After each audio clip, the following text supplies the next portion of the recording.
Digital learning classes नानन में आप सभी का स्वागत है। आइए प्यारे बच्चों, आपने पिछले वीडियो में कक्षा 10th के प्रश्नावली के बारे में आप अध्ययन कर रहे थे। आज हम प्रश्नावली 5.1 का अध्ययन करेंगे जो समानांतर श्रेणी से संबंधित है। प्यारे बच्चों, समानांतर श्रेणी आप जब अध्ययन करते हैं तो वहां क्या देखते हैं? समानांतर श्रेणी कोई क्रम से होती है, जैसे उसमें किसी सम संख्या का सार्वंत्र चलता है, किसी विषम संख्या का सार्वंत्र चलता है, और या फिर गुणात्मक श्रेणी के रूप में होती है। तो अपन इस तरह की समानांतर श्रेणियां देखते हैं। प्यारे बच्चों, आपको इससे संबंधित जो प्रश्न आते हैं, माध्यमिक शिक्षा बोर्ड आपके जो 2021 में जो इससे संबंधित जो प्रश्न आएंगे वो अपन आज अध्ययन करेंगे। उससे पहले अपन एक इसका जो फॉर्मूला है उसके बारे में जानकारी करते हैं। यह देखिए प्यारे बच्चों, मैंने लिखा a प्लस n माइनस 1 और गुणा d। यहां देखिए इसमें क्या है कि यहाँ a का मतलब होता है प्रथम पद, और n का मतलब होता है आपके समांतर श्रेणी का nवां पद, यानी कि जो पद हैं उनकी संख्या के बारे में।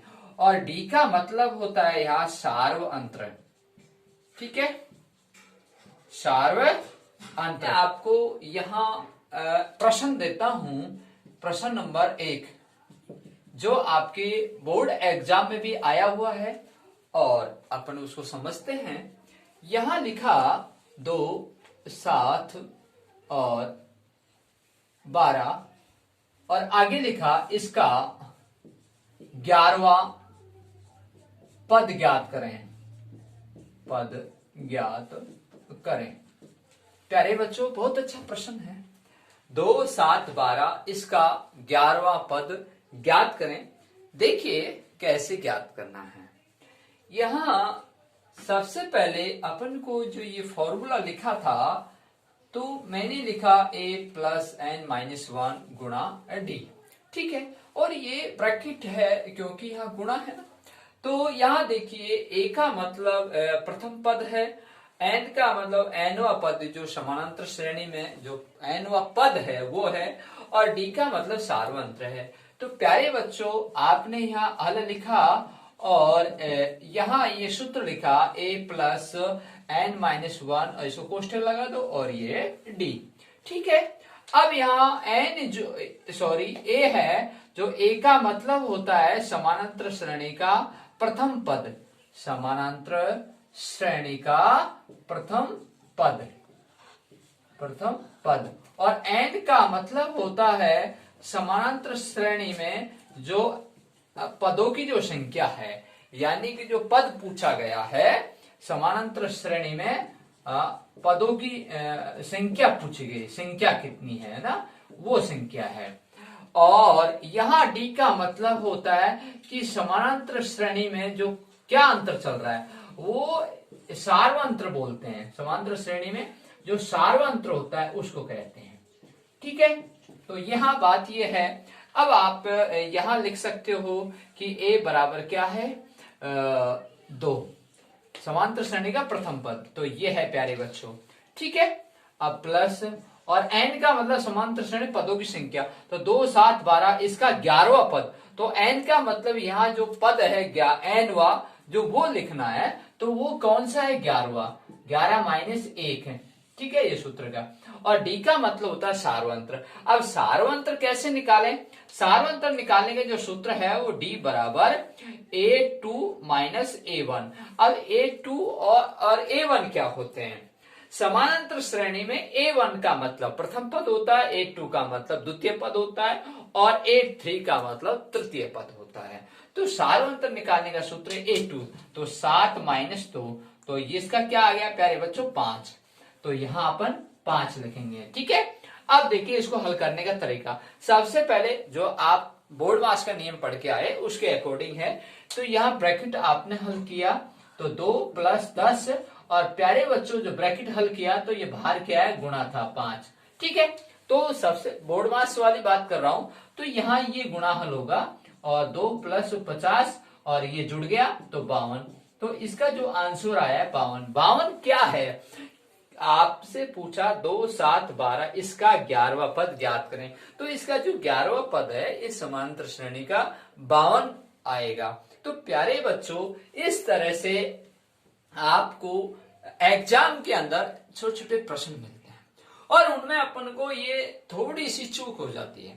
तो मैं आपसे उम्मीद करता हूं कि अब ये गलतियां नहीं करेंगे।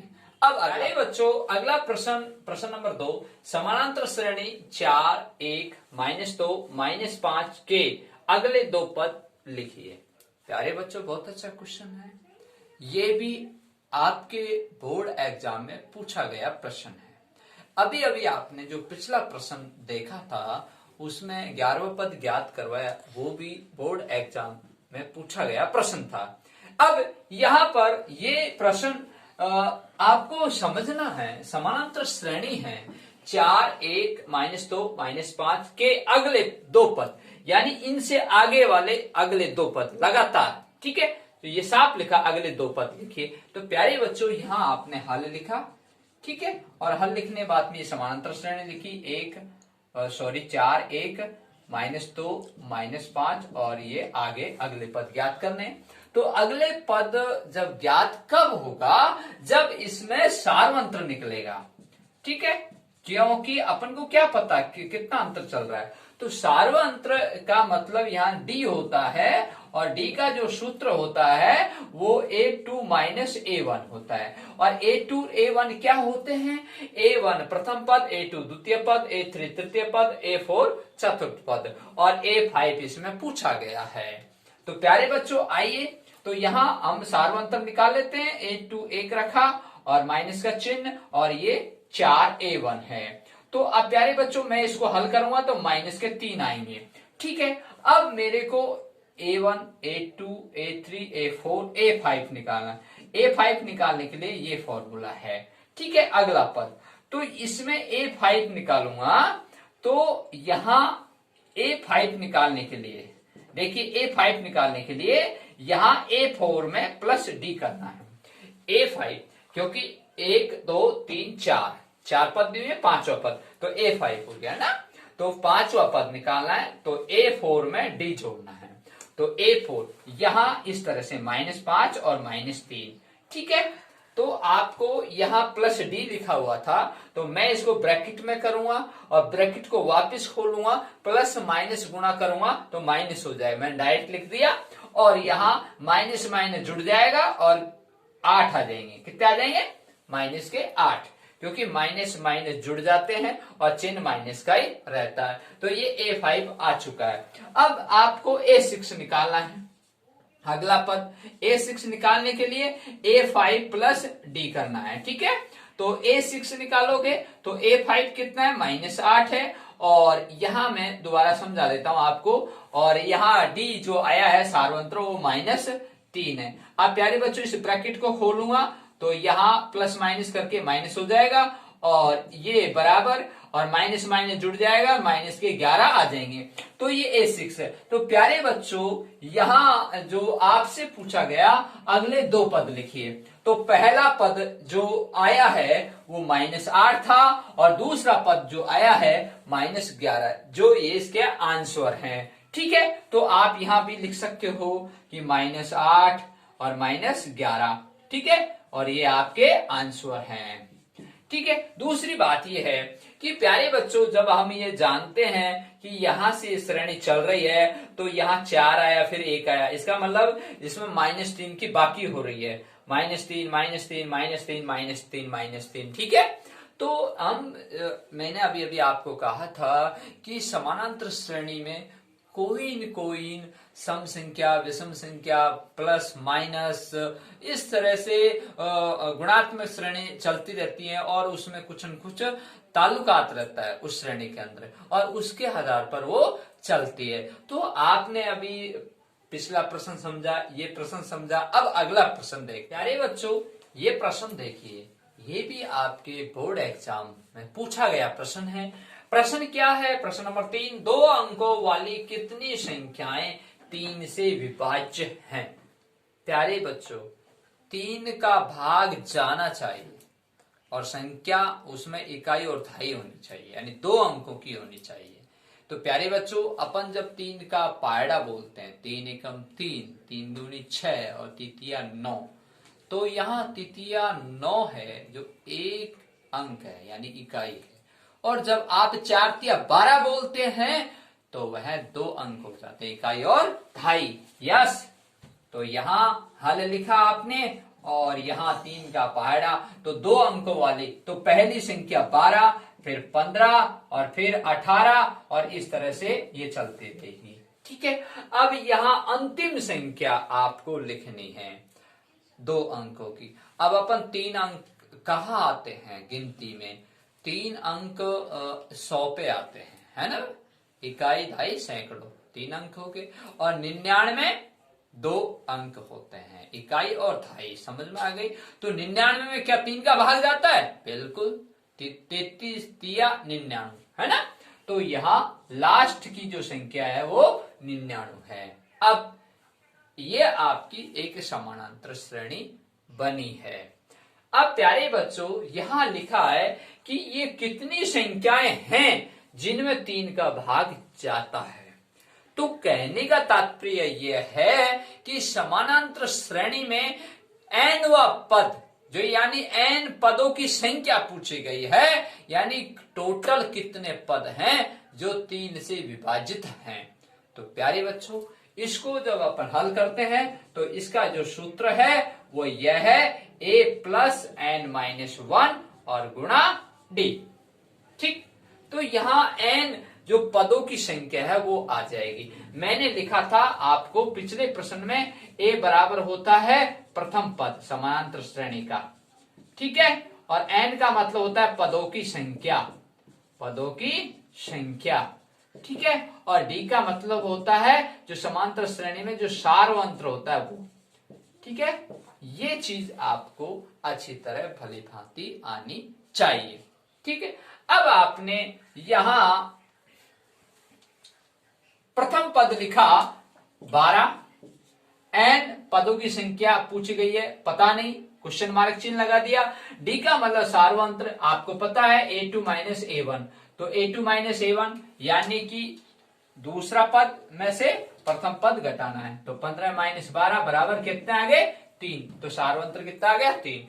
अब इस सूत्र में मान रखना है, तो यहाँ a बराबर प्रथम पद है 12 प्लस, और n का मतलब यहाँ है नहीं, क्वेश्चन मार्क चिन्ह लगाया, और यहाँ कोष्टक में कर देंगे n-1 और ये गुणा और 3। ठीक है प्यारे बच्चों, यहां आपने 3 लिखा। अब देखो प्यारे बच्चों, अब इसमें बराबर में कोई संख्या आएगी, तो बराबर में जो संख्या आएगी वो अंतिम पद संख्या आती है। तो अपने यहाँ जो फॉर्मूला लिखते हैं an बराबर, ठीक है, an बराबर, तो यहाँ an बराबर ये, तो an का मतलब होता है ये अंतिम पद, यानी समांतर श्रेणी का अंतिम पद। तो यह अंतिम पद कितना है? 99 बराबर 12 प्लस n-1 और ये 3। ठीक है, अब मैं क्या करूंगा कि यहाँ ये 12 है, इसको पक्षांतरण करूंगा इधर, तो 99 माइनस 12 और ये n-1 और ये कोष्टक यानी गुणा हो गया। ठीक है, अब देखिए प्यारे बच्चों, इसमें से इसकी बाकी करी तो ये कितने आ गए? 87। ठीक है, अब 87 आ गए, तो यहाँ n-1 और ये प्यारे बच्चों जब गुणा होता है तो ये गुणा नीचे जाके भाग लगता है, तो इसमें 3 का भाग दिया, तो यहाँ क्या आ गया? n-1, 3 का भाग इसमें दिया तो कितनी बार गया? 3 दूनी 6। ठीक है, अब 8 में 6 गए 2 और ये 27, 9 तिया 27, ये 29 आ गए। ठीक है, अब प्यारे बच्चों 29 बराबर n-1, अब ये n-1 है तो ये माइनस का इधर पक्षांतरण करूंगा क्योंकि प्लस माइनस है ना, तो 29 प्लस 1 हो जाएगा और यहाँ बच जाएगा n।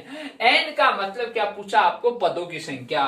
तो ये कितनी आ गई प्यारे बच्चों, 30 है। तो n बराबर पदों की संख्या कितनी आ गई, 30। तो यहाँ पे आपने क्वेश्चन मार्क चिन्ह किया तो इसके स्थान पर क्या आ गया, ये 30, और यही इसका आंसर है। तो प्यारे बच्चों इसने पूछा था 2 अंकों वाली कितनी संख्या जो 3 से विभाजित होती हैं, तो वह संख्या प्राप्त हुई 30। तो 30 ऐसी संख्याएं हैं जो 3 से विभाजित होती हैं। तो प्यारे बच्चों इस तरह के प्रश्न कंपटीशन में भी पूछे जाते हैं और मैं उम्मीद करता हूं कि आप ऐसे प्रश्नों को ध्यान में रखकर अच्छी तैयारी करेंगे। सभी बच्चों को धन्यवाद।